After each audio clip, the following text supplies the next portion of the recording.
નમસ્કાર, આપ જોઈ રહ્યા છો નેશન પ્લસ ન્યૂઝ. હું છું આપની સાથે વિભિક્ષા પરમાર.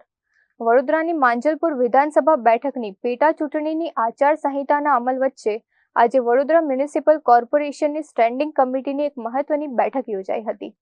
જો કે આચારસંહિતાના નિયમો નડતર રૂપ બનતા આ બેઠકમાં કોઈ નવો નિર્ણય લેવાયો ન હતો. માંજલપુર વિધાનસભાની પેટા ચૂંટણીની જાહેરાત બાદ આજે પ્રથમ વખત વીએમસીની સ્ટેન્ડિંગ કમિટીની બેઠક મળી હતી. જો કે માંજલપુર વિધાનસભા ચૂંટણીના જાહેરનામાની સાથે જ શહેરમાં આદર્શ આચારસંહિતાનો કડક અમલ શરૂ થઈ ગયો છે.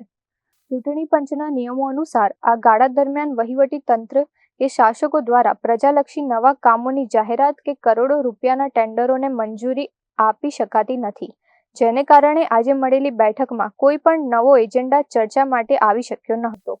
કોઈ નવો નીતિ વિષયક નિર્ણય લઈ શકાય તેમ ન હોવાથી બેઠકમાં માત્ર મ્યુનિસિપલ કમિશનર તરફથી રજૂ કરવામાં આવેલા ઓડિટ રિપોર્ટને જ ટેબલ પર લેવામાં આવ્યો હતો.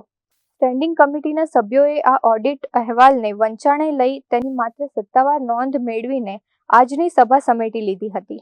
આચારસંહિતા પૂર્ણ ન થાય ત્યાં સુધી પાલિકામાં આ જ પ્રકારે માત્ર રૂટીન વહીવટી પ્રક્રિયાઓ જ હાથ ધરી શકાશે. માંજલપુર વિધાનસભાના ઇલેક્શનને કારણે અત્યારે વડોદરા મહાનગરમાં આચારસંહિતા લાગુ કરેલ હોય, જેથી કરીને કોઈ નીતિ વિષયક નિર્ણય અથવા તો કોઈ કામ પરનો નિર્ણય ના કરી શકાય. એટલા માટે આજે કમિશનરશ્રી તરફથી જે ઓડિટનો રિપોર્ટ જાણ માટે આવેલ હતો એ રિપોર્ટ જાણમાં લઈ આજની સ્ટેન્ડિંગ કમિટી અહીંયા પૂર્ણ કરેલ છે.